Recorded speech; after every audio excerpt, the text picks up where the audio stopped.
Hello, hello, bienvenue dans cette nouvelle capsule Déclic Magique. Chaque mardi, passe à l'action et transforme ta vie. Je t'invite, si tu n'es pas encore abonné, à rejoindre cette chaîne YouTube à travers laquelle je vais partager pas mal de prise de conscience, des clics, ce que moi j'appelle des déclics magiques, mais en tout cas, tous des éléments qui te permettent toi aussi d'avancer sur ton chemin, manifester qui tu es, ta vraie vie, et en te débarrassant de tout ce qui fait obstacle à ton avancement, sur ton cheminement. Aujourd'hui, je voulais faire des ponts avec mon parcours Reset. Parce qu'aujourd'hui, 2025, aujourd'hui, oui, c'est 21 janvier 2025, commence la nouvelle aventure Reset 2025 de François Lemay, mon mentor et ami que je suis depuis 2019. Et j'avais vraiment démarré avec le programme Reset, en fait, Reset 2020. Et ce matin, quand je me suis réveillé, quand je suis sorti pour aller marcher assez tôt, je commençais à voir autour de moi beaucoup de brouillard, comme on en voit encore ici, un peu ici derrière moi, donc là-bas. Et c'était vraiment dans ce brouillard que j'étais quand je suis entré en contact avec les enseignements de François Lemay, donc dans ce brouillard qu'on voit ici. Et je n'avais pas la capacité ni les énergies justement de pouvoir prendre de l'auteur, de pouvoir envisager un nouveau chemin, de pouvoir croire qu'il y avait des possibles. Aujourd'hui, suite au défi de méditation auquel plus de 50 000 personnes ont participé tout à travers le monde, ce possible est plus envisageable. Et surtout si tu as aussi décidé de rejoindre la nouvelle aventure Reset. Mais quand moi j'étais... en fait, alors, ce que je veux dire aussi, c'est que quand je te parle de ce que je te partage dans le flow, ces expériences, ces aventures, ces prises de conscience et des clics, c'est vraiment pour que toi, tu puisses faire des ponts, en fait. Et c'est pas te parler de moi. Donc, juste pour faire des connexions, ça c'est très important. Donc il faut voir qu'avant d'arriver enfin il y a pas mal d'informations que je vais partager parce que j'ai appris énormément de choses sur le chemin, j'ai fait des déclics, j'ai dû découvrir des choses, pas seulement sur moi mais aussi sur le mode de fonctionnement de la société. Et ce que je vais partager aussi à travers ces capsules, c'est aussi des outils qui permettent justement d'éviter certains pièges, qui te permettent de gagner du temps, qui permettent de préserver ton énergie vitale pour que tu puisses justement avancer et ne pas sortir, ne pas rester dans le brouillard qui est ici, mais tu puisses prendre de l'auteur. Et c'est toi qui vas décider le rythme et la cadence. Alors, je disais que avant d'arriver, avant d'arriver dans le, oui, il y a plein de choses qui me viennent en tête. Alors aujourd'hui, donc à la date que je te parle, j'ai le plaisir, la grande, entre guillemets, opportunité, enfin quelque chose qui correspond à mon besoin du moment de donner ce qu'on appelle du love, de l'amour, l'énergie du cœur, tout ça, etc. Je fais partie des modérateurs du groupe Reset, qui il y a plus que 2000 personnes. Et ces moments-là, quand je vais approuver les publications, tout ça, ça me rappelle quand moi j'ai débarqué, quand j'ai embarqué en fait dans l'aventure Reset, où j'étais accueilli par les personnes qui faisaient partie déjà de la famille Ubuntu, qui avaient déjà expérimenté Reset.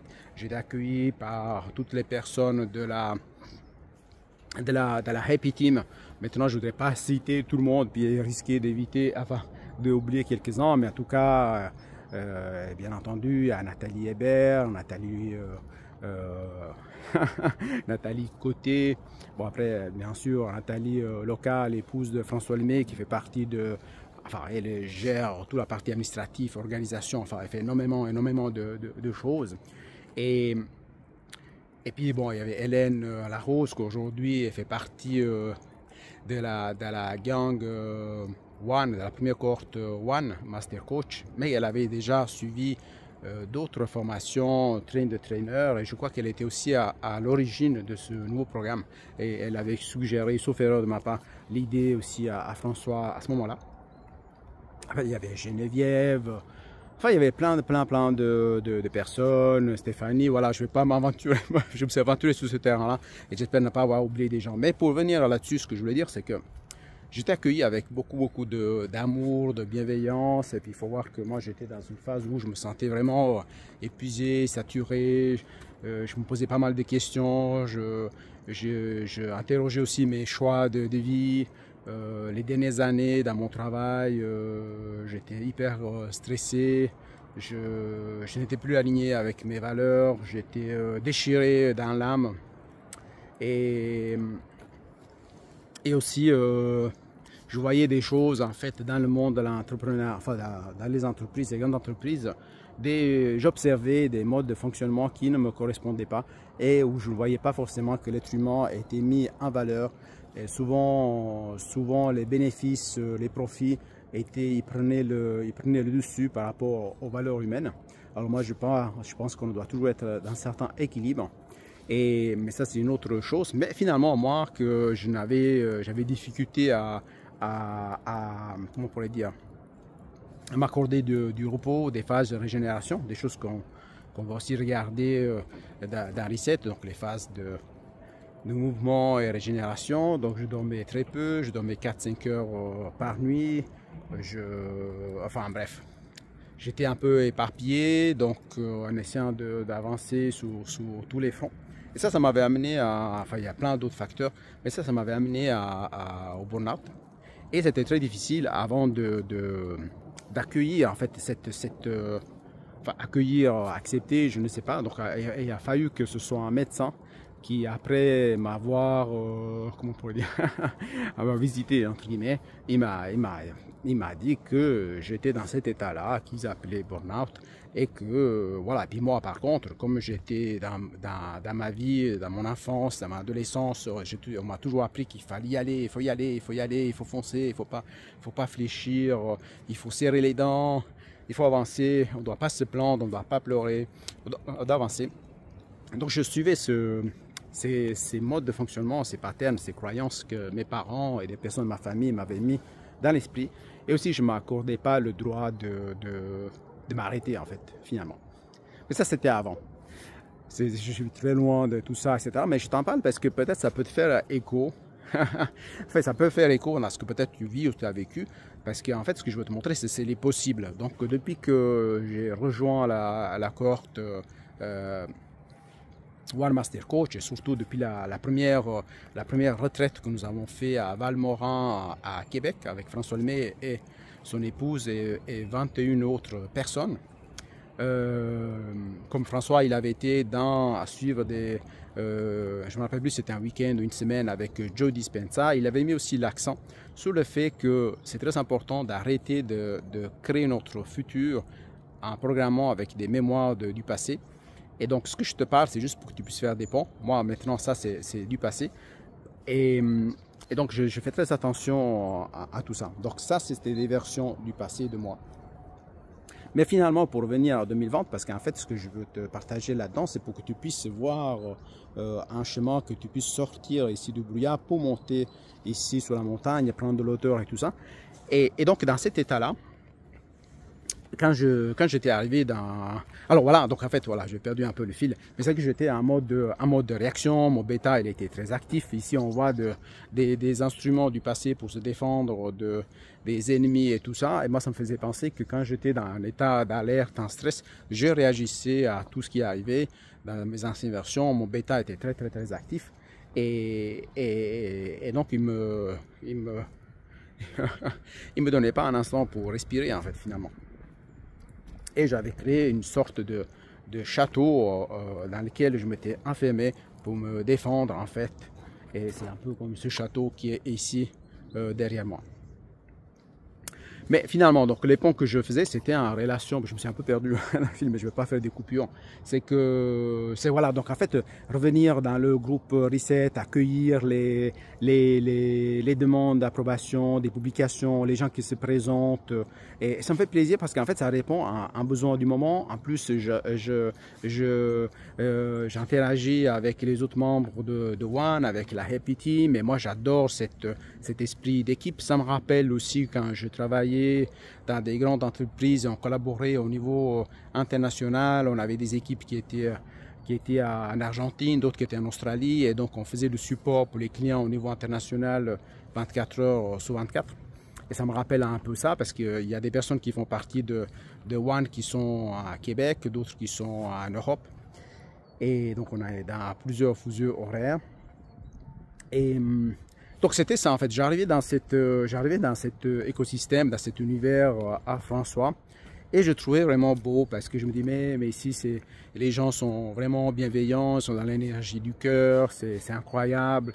Parce que c'est vrai qu'aussi sur mon chemin de vie, j'avais rencontré pas mal de personnes qui n'étaient pas forcément dans la bienveillance. Oui, ils étaient bien, le contraire. Enfin, tout est correct, hein, tout est toujours parfait. Même si au début, quand j'ai lu le livre de François Lemay, la première fois, qui disait que tout est toujours parfait, bon oui, j'y croyais pas vraiment. J'y croyais pas vraiment. Je me dis, bon, est-ce que c'est parfait que je souffre? Est-ce que c'est parfait que je sois épuisé? Est-ce que c'est parfait que j'ai fait un burn-out? Est-ce que c'est parfait que j'ai rencontré des gens carrément malhonnêtes sur mon chemin? Est-ce que c'est parfait d'avoir fait les expériences de la trahison, du rejet, de l'abandon, de l'humiliation et toutes les blessures de Lise Bobo, de l'injustice et tout ça? Mais enfin, finalement, après, je me suis rendu compte, oui, qu'effectivement, tout est toujours parfait. Mais c'est en marchant le chemin, en fait. C'est ça que je veux dire. En fait, c'est qu'en marchant le chemin, quand je suis arrivé dans le programme, bon, il y avait des a priori, il y avait mon mental qui était actif et tout, qui me disait, ouais, bon, oui, donc lui, il est heureux, peut-être il a trouvé son chemin, mais est-ce que moi, j'arrive à faire ce qu'il lui, il fait? Puis il faut voir aussi que moi, j'avais connu François, c'est suite à une interview de Martin Latulippe, que j'avais rejoint en 2018 à travers l'Académie Zéro Limite. Et je crois que c'était à travers un lien d'affiliation de David Lefrançois que j'avais commencé à voir des vidéos à lui. Il y avait aussi Yannick Allan, parce qu'ils travaillaient ensemble à ce moment-là.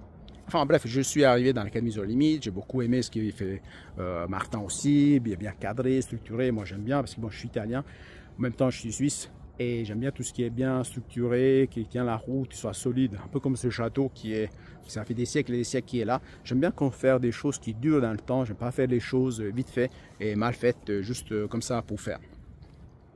Ça fait partie de mes valeurs. Donc en fait, je découvrais ce monde.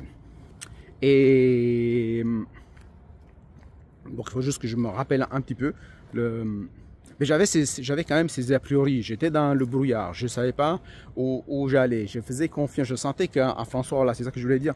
Et avec un François, son énergie, il venait allumer quelque chose en moi, en fait, réactiver peut-être quelque chose qui faisait partie de moi depuis l'enfance, la joie, l'enthousiasme, la passion, l'envie de se émerveiller, l'envie d'y aller, l'envie d'y croire, l'envie de créer des possibles, l'envie de devenir le magicien dans sa propre vie, tout ça qu'en fait finalement j'avais mis de côté parce que toutes les personnes autour de moi, ils me disaient d'autres choses en fait.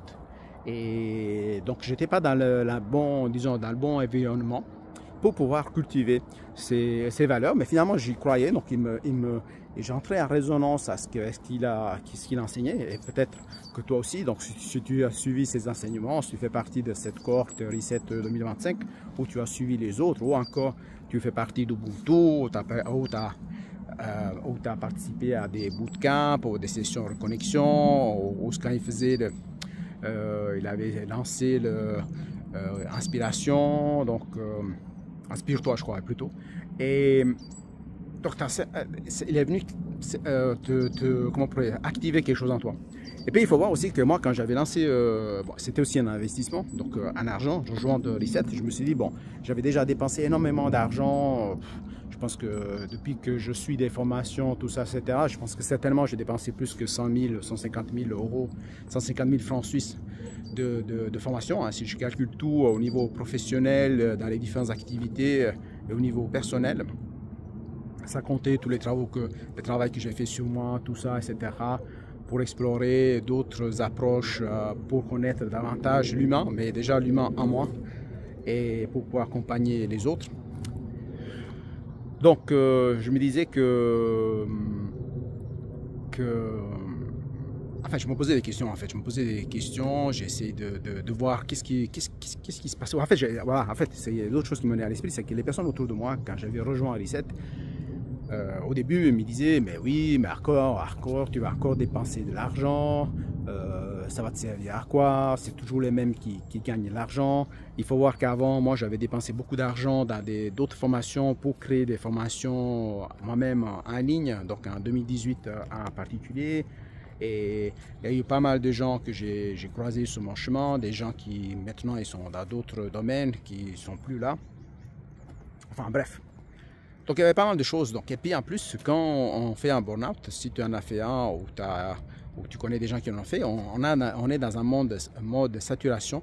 Et ce qu'on a besoin, c'est vraiment de s'apaiser, de respirer, de prendre du temps pour soi, comme par exemple là, de sentir la chaleur du soleil sur mon visage, en profiter peut-être de le regarder, de se connecter à ces belles montagnes, en regardant la couleur de la neige ou de toutes les autres nuances, en observant les différences, peut-être en entendant les pas quand on marche, et tout ça, et toutes ces choses que j'ai commencé à expérimenter en fait avec le programme Reset.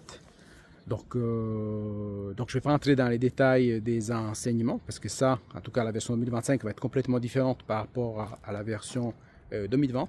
Mais l'approche est d'une certaine manière est la même. C'est parce que Reset en fait c'est pas un programme, une formation en fait. Reset c'est vraiment une opportunité de transformation intérieure. Cette transformation intérieure te permet de te transformer à l'extérieur. Aussi, je devrais utiliser d'autres termes, ça te permet de vibrer à une autre fréquence qui va attirer d'autres événements dans ta vie. Et ça, j'ai pu l'expérimenter. Parce que il faut voir aussi, donc voilà, c'est important que je partage aussi ça, c'est que tout en m'intéressant à la spiritualité depuis mon jeune âge, quand j'avais 13 ans, j'ai acheté mes premiers livres. Mon premier livre, c'était sous l'hypnose.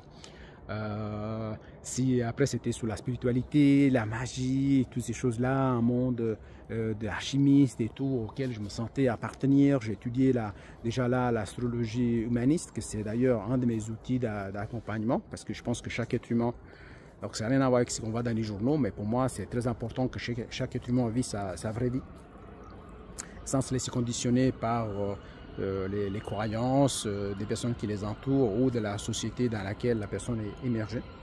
Donc je disais, enfin il y a plein de choses qui me viennent à l'esprit. Donc, mais c'est que, donc voilà, en fait c'est ça. Donc parfois je perds le fil parce qu'il y a tellement de choses qui me viennent à l'esprit. J'ai y pensé en arborescence, peut-être tu l'as remarqué, mais quand j'ouvre des parenthèses, après j'essaie de toutes les fermer. Et c'est que, c'est en fait, tout en m'intéressant à la spiritualité, tout ça, j'ai quand même un esprit assez rationnel parce qu'en parallèle, je me suis formé comme analyste programmeur, donc j'ai travaillé 29 ans dans la télécommunication et l'IT au niveau international et tout ça. Donc j'aime bien tout ce qui est bien structuré, hein, structuré, solide et tout, mais en même temps je m'ouvre à la spiritualité. Mais je disais que, alors tout en ayant une ouverture sur la spiritualité, il faudra que je regarde il faut que je regarde à nouveau la vidéo parce que là j'ai perdu vraiment le fil. Mais c'est que oui, en fait quand j'ai le rejoint à Reset, je me disais oui, ben voilà, je vais essayer. Il y a une partie de moi qui dit ben écoute, il y a ma partie rationnelle qui dit ouais, tu vas encore dépenser l'argent, ça ne sert à rien. Il y a plein d'autres formations que tu as achetées, des fois tu ne l'as même pas faites. Il y a des formations que j'avais achetées et puis sur la route, sur le chemin, je découvrais qu'il manquait des choses. Que certains formateurs, ce qu'ils faisaient, c'est qu'ils vendaient la formation à un certain prix, mais au fil du chemin, tu découvrais que tu devais acheter d'autres choses pour aller plus loin, etc., etc. Ce qui n'était pas le cas avec François Lemay, parce que moi j'adore ce qu'il fait, parce que c'est réinvente et tout, donc il y a des suites possibles, alors que Reset, c'est son programme, disons, phare, le noyau plus important, après les suites possibles, donc avec vers Ubuntu, Focus, One, toutes les autres choses qu'il fait et qu'il fera parce que quand il s'ouvre au possible, il se réinvente et tout, et ça je trouve très intéressant. Aussi le fait de changer d'avis, changer de direction et tout ça, alors que moi une fois que je prenais une décision dans le passé, je n'osais pas changer parce que je me disais que si je n'étais pas professionnel, si je changeais de direction, et même là en fait quand je fais cette vidéo là dans le flow improvisé et tout, parce que je suis connecté à une envie de partage en fait, c'est ça qui me porte parce que tu l'as remarqué, je suis en train de te vendre rien du tout et je suis dans mon élément en fait, je suis dans mon élément et dans le passé j'aurais jamais tourné une vidéo comme ça dans le flow et tout ça, mais finalement mon envie c'est qu'à la fin de cette capsule, si tu l'as vu jusque là, c'est vraiment que tu sois dans la nouvelle aventure Reset 2025 ou que tu n'aies pas décidé de rejoindre. L'important pour moi, c'est que chaque être humain soit en mouvement, qu'il avance, qu'il se connaisse de plus en plus, qu'il sache vraiment ce qu'il veut faire de sa vie, qu'il commence vraiment à s'écouter davantage, peut-être à travers la méditation aussi. Hein. Donc si tu as rejoint le défi méditation avec 50 000 personnes, tu sais que tu as toujours accès aux méditations que François les dit, enfin c'est les ventes méditation, parce qu'il y a eu 2 défis, et le dernier il y a eu 50 000 personnes. Tu sais que tu peux toujours y accéder, tu peux expérimenter. Moi j'étais content que pour la première fois, mon épouse aussi, elle a rejoint le défi méditation, même si elle n'a fait que 2 jours, mais comme elle n'avait jamais fait avant, le fait d'avoir fait 2 jours, pour moi c'est énorme, hein, qu'elle n'avait jamais fait auparavant. Et elle avait testé d'autres approches méditation, mais pas celle-ci. Et donc là, je vais l'expliquer tout à l'heure comment y accéder à nouveau. Sache que toi aussi, si tu as rejoint le portail le défi, en fait, tu peux encore accéder à vie à ces méditations et aller extraire. Tu peux aller extraire seulement la partie qui t'intéresse pour pouvoir faire ta méditation à l'heure qui te convient. Parce que moi-même, quand j'ai fait des méditations, c'est vrai que faire les méditations à 13 heures, pour moi, ce n'était pas l'idéal parce qu'elle me coupe la journée en 2. Et je préfère faire vers 5h30 du matin ou 6h du matin. Et je peux rester pendant 1 heure. Je perds la notion du temps, etc. Et donc, je disais que finalement, pour finaliser, c'est que j'ai écouté mon âme, j'ai écouté mon cœur et je me suis donné, je me suis choisi en fait. Avec Reset, c'était vraiment un choix. Et ce que j'avais fait aussi, c'était quelque chose qui était vraiment radical pour moi. Je ne sais pas si je t'en ai déjà parlé. En tout cas, les personnes qui ont suivi la formation Reset 2020 se rappellent, et en particulier ceux qui faisaient partie des modérateurs. Je crois qu'Hélène faisait partie aussi, je crois, à l'époque des modérateurs. Ce que j'avais décidé, c'est que comme je voulais vraiment faire table rase, je voulais vraiment commencer à zéro, tout, me libérer de tout ce qui faisait obstacle à mon épanouissement et tout ça. Ce que j'avais fait, et une chose que jamais j'aurais cru pouvoir faire, je me suis rasé les cheveux pour la première fois de ma vie. Et pour moi, il faut voir que pendant des décennies, j'avais peur, en fait, j'avais horreur de devenir chauve, en fait. Et donc là, je travaillais déjà sur moi. Et puis aussi, c'est aussi par rapport au regard des autres et tout. Mais finalement, je me suis dit, mais Giuseppe, maintenant, si tu veux commencer une nouvelle vie, si tu veux vraiment faire un reset, pour moi, c'est très important de faire aussi des actes symboliques et qui étaient très importants pour moi. Donc à ce moment-là, mon épouse était partie dans sa famille en voyage, parce que sinon, je n'ai pas pu le faire tout de suite parce qu'elle n'aurait pas aimé, et puis ça m'aurait encore demandé une plus grande ferme intention de le faire. Et qu'est-ce que j'ai fait? J'ai acheté même jour que je l'ai amené à l'aéroport, j'ai acheté un nouveau rasoir, enfin électrique. Quand je suis arrivé à la maison, je me suis même filmé quand j'ai rasé, j'ai fait cet acte en fait. Quand je me suis rasé, c'était incroyable pour moi parce qu'en fait j'allais couper, c'est comme si je coupais à la racine tout ce que symboliquement en fait, même les anciennes croyances desquelles je voulais me débarrasser pour donner la possibilité à en créer des nouvelles. Et ensuite, le lendemain, j'étais même acheté un rasoir spécifique pour raser les crânes parce que je ne connaissais pas. Et là aussi, j'ai exploré des nouveaux chemins pour comprendre. Puis le fait que toute la surface, si on veut, elle était ben voilà, il n'y avait plus rien. Donc c'est comme si je créais de nouvelles choses. Ensuite, j'ai dû aussi travailler sur le regard des autres. Comme c'était l'hiver, donc je me promenais avec un bonnet et tout. Et seulement dans certaines circonstances, je l'ai enlevé dans des endroits où il n'y a personne qui me connaissait. Au fur et à mesure, je commençais à m'exposer au regard des autres et au jugement des personnes en particulier qui me connaissaient.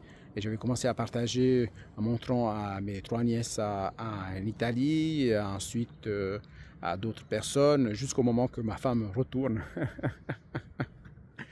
Et puis là, j'avais le bonnet, mais que j'avais à la maison, ben, il y avait déjà les cheveux avaient poussé un petit peu. Il y avait, je sais pas combien peut-être 1 centimètre, je ne me rappelle pas. Et elle n'avait pas aimé, elle aussi, parce que par rapport au regard des autres, tout ça, etc. Et je me rappelle que j'ai pas mal d'anecdotes que je trouvais drôles. C'est que même un jour, on avait été au restaurant. Je crois que... Et puis j'ai gardé le bonnet à l'intérieur parce qu'elle se sentait gênée que je m'ai rasé les cheveux, alors que les autres ils ne savaient pas si j'étais chauve ou j'avais rasé les cheveux en suivant une tendance ou pas. Alors maintenant ça m'est égal, en fait enfin, j'ai pas envie de me raser les cheveux maintenant, mais en tout cas je l'ai fait, j'avais fait des vidéos. Et pour moi, c'était vraiment un travail symbolique de mettre à zéro. C'est aussi un travail que j'ai fait par la suite en accélérant un processus de désencombrement dans toutes mes affaires, mes objets, dans mes ordinateurs, dans mes armoires, mes habits. Bon, c'est sûr qu'après, j'avais fait reset et j'avais embarqué dans le Reboot Challenge et puis à travers les marches et tout, j'avais perdu 20 kilos. C'est sûr que pour me débarrasser de pas mal d'habits, ça a été plus facile parce que tous les pantalons ils me tombaient, les chemises étaient trop grandes et tout, même celles les neuves que je n'avais jamais mises, ça m'a permis de les offrir à d'autres personnes et aussi à des associations. Ça est venu me permettre de faire de l'espace tout en faisant un acte qui me fait du bien. Mais finalement, pour conclure, c'est que Reset, c'est un beau voyage en fait. C'est un beau voyage, c'est Reset finalement, que tu sois dans le programme Reset ou pas, c'est une sorte de Reset que tu peux faire tous les jours. Tous les jours, tu peux vraiment te poser des questions, te dire mais est-ce que ce que je fais, ça correspond à ce que je veux vraiment faire? Est-ce que c'est un alignement avec mes valeurs? Est-ce que ce que je fais, c'est pour répondre aux besoins des autres, aux attentes des autres? Est-ce que c'est pour un besoin d'être aimé ou pour recevoir de l'attention? Est-ce que quand je fais ces choses-là, tu fais référence à tes activités, est-ce que par la suite tu te sens rempli d'énergie vitale, tu te sens drainé de tes énergies vitales? C'est très important de développer cette observation de soi pour que finalement tu vis ta vie vraiment en alignement avec qui tu es et pas que tu risques de passer à côté de ta vie parce que tu as voulu suivre les chemins parcourus d'autres personnes. Peut-être que le chemin que tu veux parcourir n'existe pas, mais n'hésite pas toi-même à le tracer parce que la vie qui te traverse, c'est une opportunité magnifique. C'est vraiment beau de pouvoir vivre et je t'invite à la vivre vraiment. Alors si tu fais partie de l'aventure Reset, peut-être on va se croiser certainement dans les sessions Zoom comme celle qui aura lieu aujourd'hui, la première masterclass, suite à celle qui a eu il y a quelques jours pour le onboarding, pour aborder la partie technique. Je serai parmi les modérateurs, donc ça me fera plaisir de croiser ton chemin et apporter ma contribution pour soutenir tout au long de ce parcours que je vais marcher avec toi, donc ce terrain. Et eh bien, ça va être une belle aventure, ça va être une belle aventure. Il y a plein de découvertes. Je me réjouis d'aller télécharger de nouvelles versions de nous tous dans le Nothing et suivre la nouvelle direction que François Lemay est en train de nous proposer. Et si tu n'es pas abonné à cette chaîne, je t'invite à... J'aime pas faire la pub, tout ça, je suis pas très à l'aise avec ça, mais comme tout le monde le fait et comme on me dit aussi qu'il faut le faire et que c'est bien de le faire, alors je t'invite à rejoindre cette chaîne YouTube. Donc, et puis, je crois qu'il faut cliquer sur un bouton pour recevoir les notifications. Liker la vidéo si cela t'a permis de faire des ponts, tu as trouvé ça intéressant. Et à partager avec les personnes que tu aimes et auxquelles qui pourraient être intéressées par ce contenu. Tout au long de cette capsule, j'étais aussi très content parce que cette journée a commencé avec beaucoup de brouillard. Je voyais rien du tout, je voyais à 5 mètres. Et maintenant, il y a ce soleil merveilleux qui est là. Là-bas, il y a encore du brouillard, mais ici, en prenant de l'hauteur, on peut voir plein d'autres choses. Il y a plein d'autres chemins qui s'ouvrent. Et c'est la même chose avec le programme Reset, avec les méditations et toutes les autres techniques qui vont être mises en place, des outils que tu vas développer. Ça va te permettre de t'ouvrir à un monde de possibles. Parce que comme il disait François, tout est déjà là, mais parfois, on n'arrive pas à voir ce qui est déjà là, parce que nous n'avons pas l'ouverture nécessaire, ou peut-être notre esprit est encombré, ou peut-être notre état bêta crée des obstacles à cette possibilité-là de se connecter davantage au cœur et à notre âme. Alors je te dis à bientôt. Ciao, ciao.